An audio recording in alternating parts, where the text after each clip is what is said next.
Hey, real quick, can you lend me a hand and subscribe if you're a regular viewer? I'm trying to reach 30K as soon as possible, and you could be part of that. You'd also know when new videos are out as soon as they go live. Oh, and there'll be some story spoilers for Tears of the Kingdom in this video, early to late game, and several flashback cutscenes.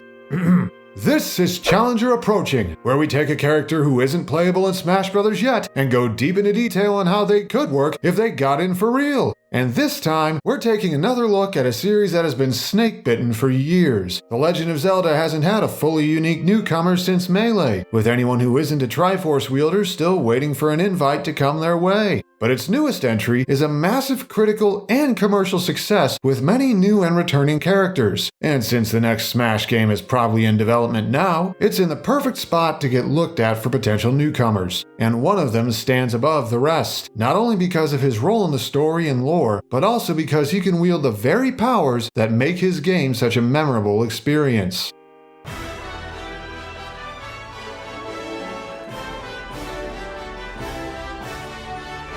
Rauru!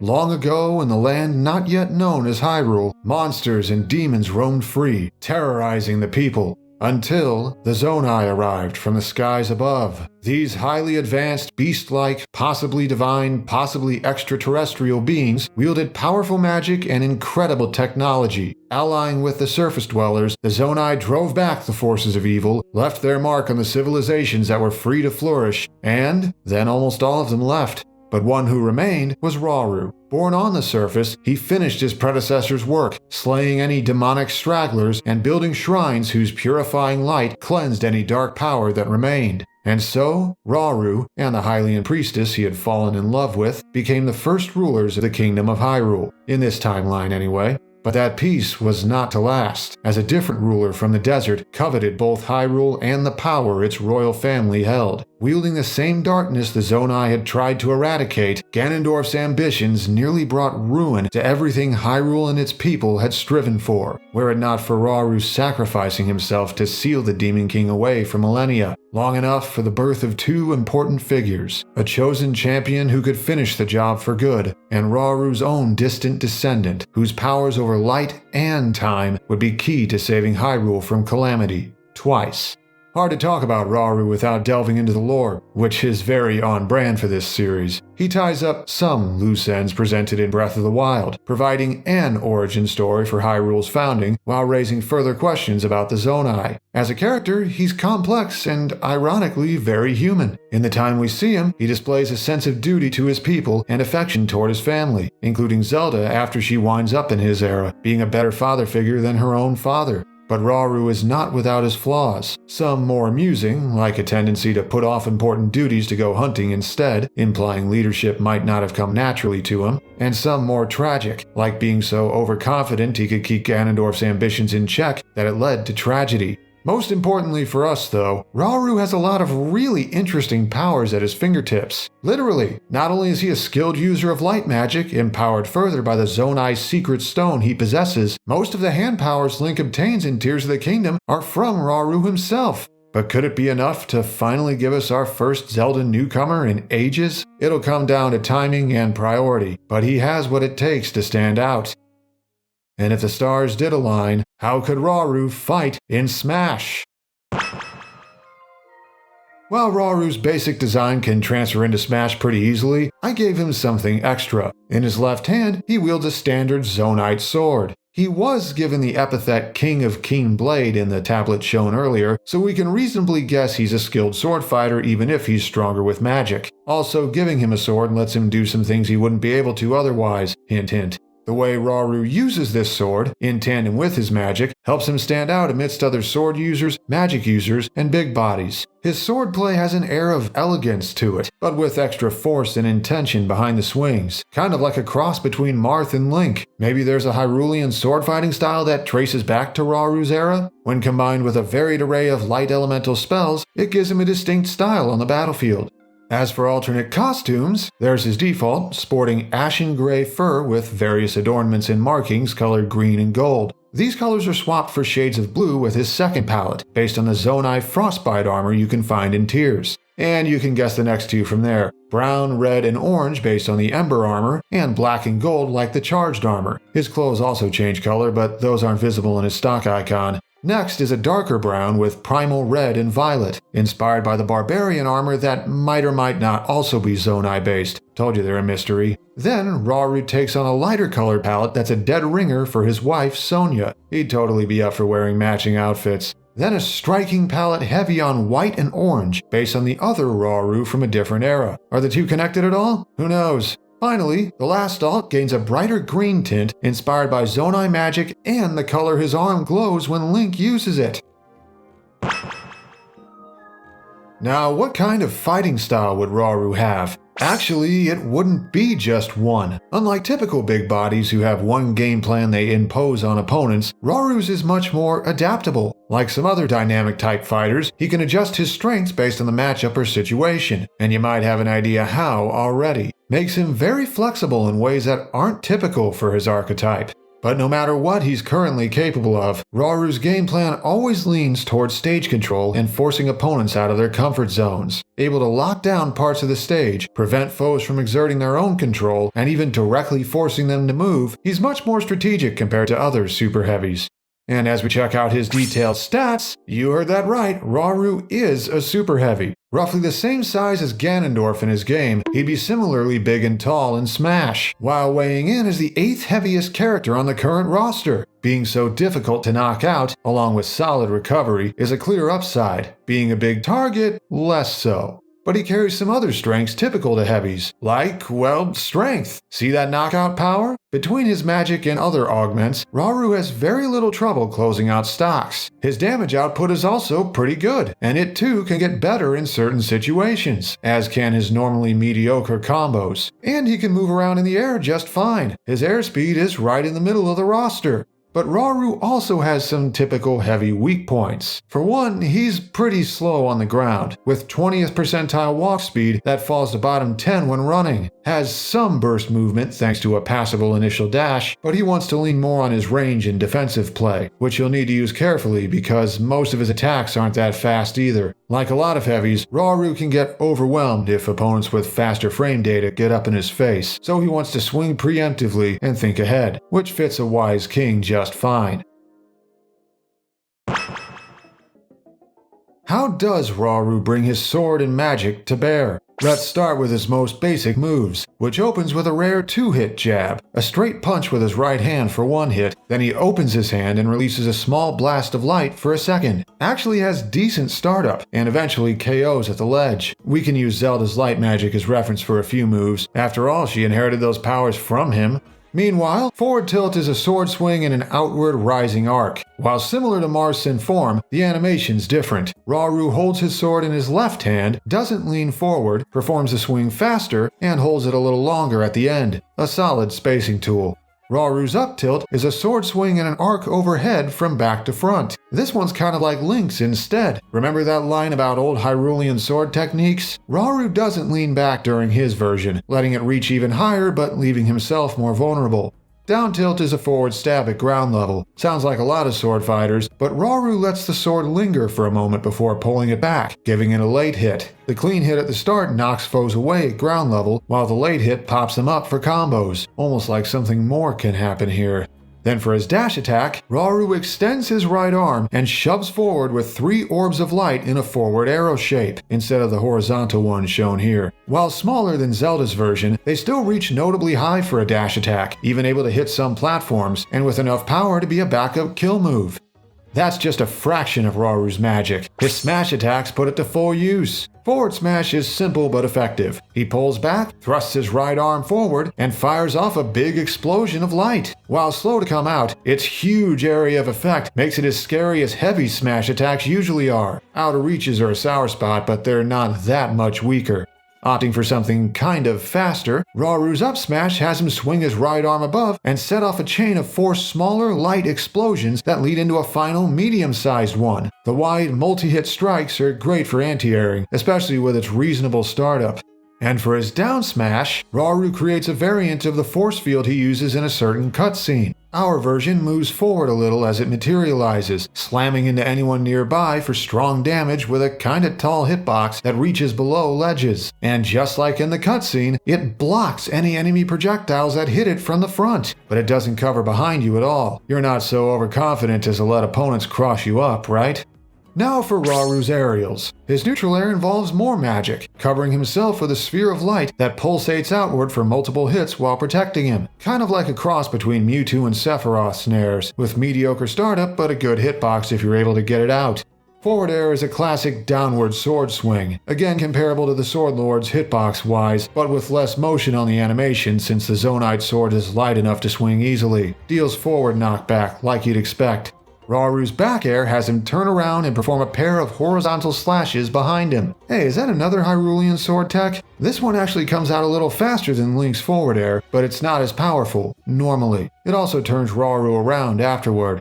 Up air's a weird one. Rauru quickly spins his sword in a horizontal circle above. Animation-wise, it's like a cross between Corrin's up tilt and Ike's pre-ultimate up air. Very active and great for juggling, but with mid-power, normally. Its longer animation means you don't want to commit too early or you'll let opponents get back down too easily.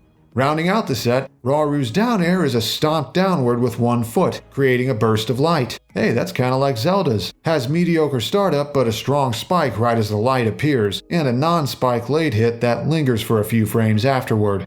Rauru's grab game involves a surprisingly normal grab animation. Reaches forward with his right arm, employing a bit of magic on the animation, but its range and frame data are just okay for a heavy. His pummel is another quick burst of light from his palm, like a less sparkly Zelda pummel.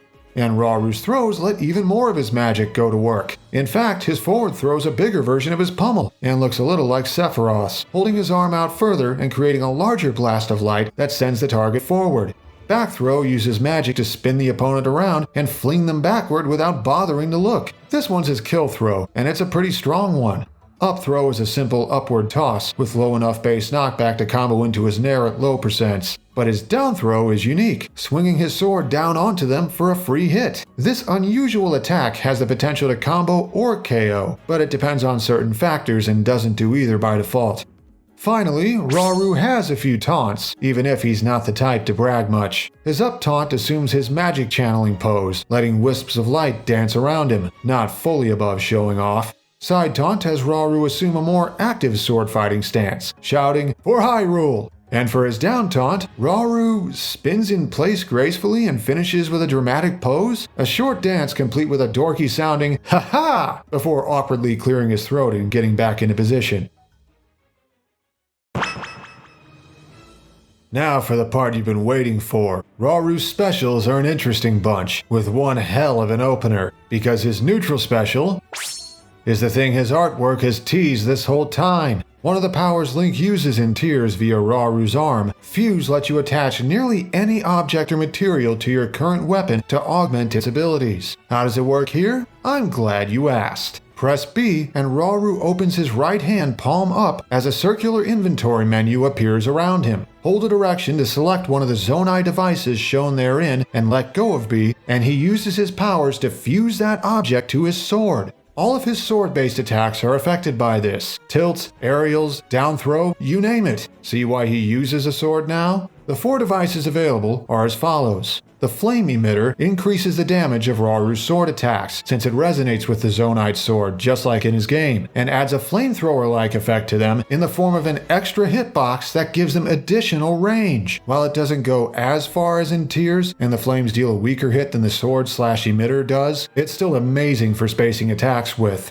But if you want raw power, the rocket hits the hardest of any fused device, just like in Tears. Stick one of these on Rauru's sword for an even easier time taking stocks or edge guarding, including turning his down throw into a vertical kill throw. Makes the motion trails look cooler too. The Shock Emitter's electrified horn turns most of Rauru's sword attacks into multi-hits with better damage but worse knockback, making his combos better at low to mid percents, and turns his down throw into a legit combo throw. Can't take stocks very well with it, but hey. Rounding out the set is the Mirror. While it adds decent damage and knockback, it works best against enemy zoners, because it adds reflector properties to all of Rauru's sword attacks. This guy does not fear projectiles much at all. This incredible flexibility comes with built-in limitations. Fused devices pull from a supply of Magitech energy shown on Rauru's HUD. Simply having something fused to your sword slowly drains the cell, and any sword attack while fused depletes it further. Once you're out of energy, the fused object breaks, turning the sword back to normal, and you cannot fuse another until the cell fills back up, which can take around 12 seconds. Each device also has its own cooldown before you can fuse another of it, forcing players to cycle between multiple devices instead of relying on just one. So what about that last slot? Well, you're not limited to just Zonai devices. Select that one, and Rauru fuses any item he is currently holding to his sword. These only give flat stat changes without adding new hitboxes or effects, and certain items are grouped together to make programming less of a nightmare. For example, the Beam Sword and Killing Edge would give the same stat buffs. There is one exception to this. Any explosive items you fuse blow up the first time you strike something with them, hurting any enemies who aren't protected and yourself. Good thing you can destroy fused objects prematurely by selecting the top spot when something's already stuck to your sword, though doing so burns off extra energy. Lot to go over, huh? Fuse makes Rauru almost as flexible in combat as Link is when using his arm, but with limits and drawbacks to keep in mind, especially your energy cell. Making the most of it requires a lot of wisdom. That's the complicated one down. What's next? Rauru's side special is...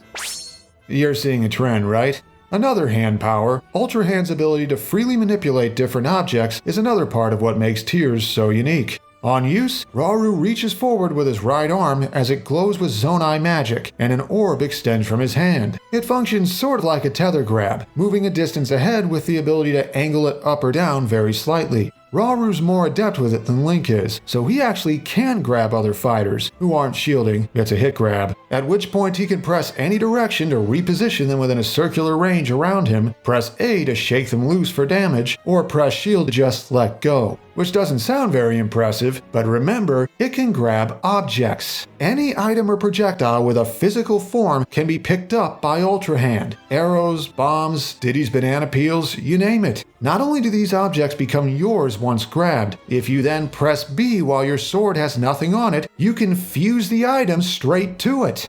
Ultra Hand is a strategic move that gets opponents out of your face and checks certain types of enemy zoning or traps. These playstyles that normally give heavies fits aren't a big deal for this one. Opponents who get grabbed can escape faster by mashing, and if you grab someone while in the air, Rauru slowly falls, making it much harder to get cheesy suicide kills. Even without enemy mashing, you can only hold stuff for a few seconds before the magic falls apart, and while the grab can be angled slightly to pick up items on the ground, it cannot cover ledges.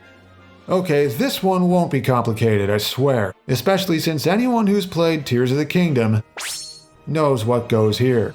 Ascend is a dead obvious choice for a recovery move, and it does exactly what you think. Rauru starts it by pausing in midair for a moment, then he rises straight up at rapid speed. Goes a pretty good distance with a protective hitbox on him that deals minor damage to anyone in the way. You can press left or right to slide a little in that direction, but its flight path is pretty rigid. However, just like in Tears, if you hit the underside of a stage surface or obstruction, Rauru phases through it and pulls himself out on the other side. Who needs ledges when you can recover through the stage itself? Ascend is a vertical recovery move with a twist for working around its linear flight path, as long as you aren't predictable, because going through surfaces is slower than rising through thin air, and pulling yourself out of solid matter has a ton of end lag. Going to ledge is still better when possible. There are also certain ceilings Ascend doesn't work on. If you'd rise straight into the upper blast zone or emerge on a stage hazard or damaging floor, Rauru stops short and comes back down. One more special to go, so one more hand power. And for this, we can tap into... Not what you expected?